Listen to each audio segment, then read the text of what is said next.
Hello, today we were going to talk about our research topic, how mobile notification affect our memory of college student in Hong Kong. My name is Catherine. My name is Angela. I'm Luis. This is our agenda. The first part, we were going to talk about the introduction, then the background, and the next part is literature review, and then the hypothesis that we set up, and the methods.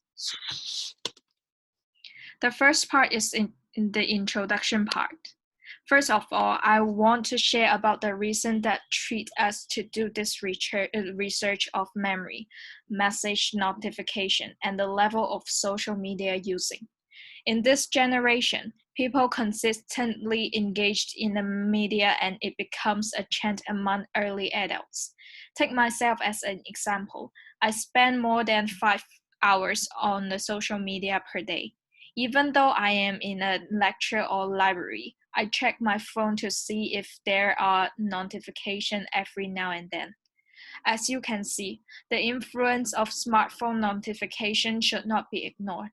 Moreover, more of people surround me told me that they have different level of memory deterioration because they feel that they are more and more rely on their smartphone, which could help them to remember the important things, and they can Google everything when they need help. It causes them to rely on the mobile phone instead of their own memory. As we all know, memory is one of the crucial factors for study. Therefore, we decided to do a research about the correlation between notification and memory performance. Let me talk about some background information about our topic. In the past few decades, the popularity of smartphones has created an era of unprecedented connectivities, which means smartphone users can connect unlimited information, entertainment, and distant friends constantly, so we rarely leave our smartphone away. According to the statistic finding in 2017, smartphone owners interact with their phone an average of 85 times a day. 90 reports that they never leave phone without their phone. Even 46% people said that they wouldn't live without them. We even set up a notification in case we're missing any information in a second. Here are some type of more smartphone notifications like messenger message, SMS, phone call, etc. And also there are some methods for receiving notifications, including a status bar, LED indicator, screen pop-up, vibration, and sound. So our operationalization is the first independent variable is message notification. And the second independent variable are people with social media addictions and light media user. Dependent variable is the memory performances. Next, we'll move on to the literature review. The first study is about a day without notification challenge. The researcher asked 20 early adults to turn off their notification alert for 24 hours on all computer devices, and the participants shows very strong and opposite opinion. Some of them felt less stressed and more productive thanks to not being disturbed. However, outside of the work context, some became stressed and anxious because they were afraid of missing important information and violating expectations of others. And in another studies about the mirror presences of smartphone could reduce a person's ability to focus. In this study, undergraduates asked to leave their phone in other room did better on cognitive tests than those who were asked to silence their phone and leave them face down on their desks. In the experiment, even students who said that they weren't thinking consciously about their cell phone, they still experience a loss in ability, which means some of the distraction is happening on an unconscious level. This is a bad news for those of us who think that we are pretty good at not being distracted by phone when we are working. The third literature review is designed to know about the cell phone and the memory distractions, the attention distraction. The experimental class, the students were asked to do their cell phones out and place them on their desktops prior to starting. And the control groups, there was no mention of the cell phone or cell phone survey. The participants are asked to finish two self-test tables called attentional behavior assessment and possession attachment survey, and one attention cognitive capacity and exclusive functioning test called digit cancellation. And the finding during this literature review is that the presence of phone may be enough to distract attention, resulting in decreased concentration and poor performance on tasks, especially those that require more attention and cognition. The fourth literature review, called Cognitive Deficits in Problematic Internet Use, meta-analysis of 40 studies. During this literature review, the researcher found that internet addiction was associated with significant impairment in inhibitory control, decision-making, and working memory. An initial indication of internet information gathering affect typical memory process was provided by Sparrow, who demonstrated that the ability to access information online caused people to become more likely to remember where these facts could be retrieved rather than the facts themselves, indicating that people quite quickly become reliant on the internet for information retrieval. During this literature review, the social media addiction is considered as a kind of internet addiction. Therefore, the researcher conclude that the social media addiction may affect the working memory. From the American journal, Smartphones, Memory and Pharmacy Education. Concurrently with the rapid increase in smartphone use, pharmacy education is seeing a downward trend in the national passing rate of board examinations. In 2014, the national pass rate of the NAPLAS for first-time test takers was around 95%. In 2017, this pass rate was around 88%. Granted, there are many variables involved in this trend. For example, the examination difficulty, students' academic ability, students' approach to examination preparation. But no one can help but wonder if the goal reliance on the external database of memory in smartphones is negatively affecting our students' ability to record and apply the requisite information needed to pass the Netflix.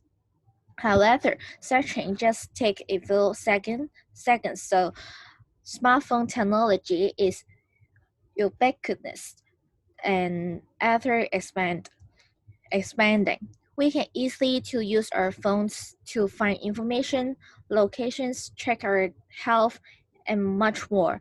So smartphones has become a memory extender and can serve as a handy storage for fast and information from the abundant of to the complex, which replace our memory and hence decrease our faculty of memory. And from the literature review 6, the participants were tested in a 2x2 between subject experiment by reading 40 memorable trivia statements and then typed to the computer. Half of the participants believed that the computer would save what was typed, and half believed that the item would be erased. In addition, half of the participants in each of the saved and erased conditions were asked explicitly to try to remember the information after the reading and typing task. Participants wrote down as many of the statements as they could remember, and they apparently did not make the effort to remember what they thought they could when they thought they could later look up the statements they had read. So, and hence, we find that when faced with the difficult questions, people are primed to think about computers, and that's when people expect to have future access to information. They have lower rates of recall of information itself, and hence recall instead for where to access it. Because searching agents are continually available to us, we may often be a state of not feeling we need to encode the information internationally. So we have a new habit, which is when we have meet the trouble, we just look it up on the internet but not searching in our past memory. So in conclusions, there are relevant research findings that are done about the possible adverse health effects of smartphone. For example, the cognitive functions, mindfulness, the productivities. And we want to further investigate the memory effect of notification use on people with addictions. Like the previous study that I mentioned before, the participant who disable the notification a lot show opposite opinions. Some of them may reducing stress, meanwhile some of them may increasing stress. So we wonder, is it media addiction is the variable determine the outcome? Besides, there are no research focused on college students in Hong Kong, and there are cultural and social differences between foreign countries and Hong Kong. So it is worth to do the research. Last but not least, we want to extend the previous study in more comprehensive memory study. So far, we only see the people study the relationship between notification a lot and the working memory. So we want to dig more about the memory test, including short-term memory and long-term memory and the working memory. Our hypothesis is, first, mobile notification both affects the memory capability of media addiction user and light media user. Second, light media user perform better memory capability than media addiction user. After the hypothesis, let's move on to the methodology part. First, the conceptualization of memory. Memory refers to the processes that are used to acquire, store, retain, and later retrieve information. There are three major processes involved in memory: encoding, storage, and retrieval. And there are two major categories of memory, which are short-term memory and long-term memory. Short-term memory is the information we are currently aware of or thinking about. This is very brief and limited. In Freudian psychology, this memory could be referred to as a conscious mind. Paying attention to sensory memories generates information in short-term memory. Most of the information stored in short-term memory will be kept for approximately 20 to 30 seconds. However, the information in short-term memory is also highly susceptible to interference. Any new information that enters short-term memory will quickly be replaced by any old information.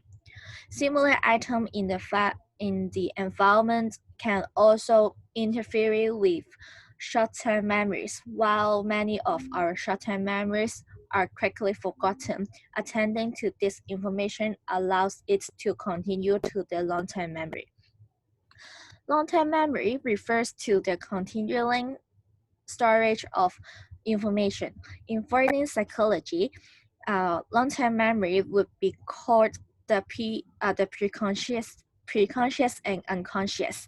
This information is largely outside of our awareness, but can be called into working memory to be used when needed.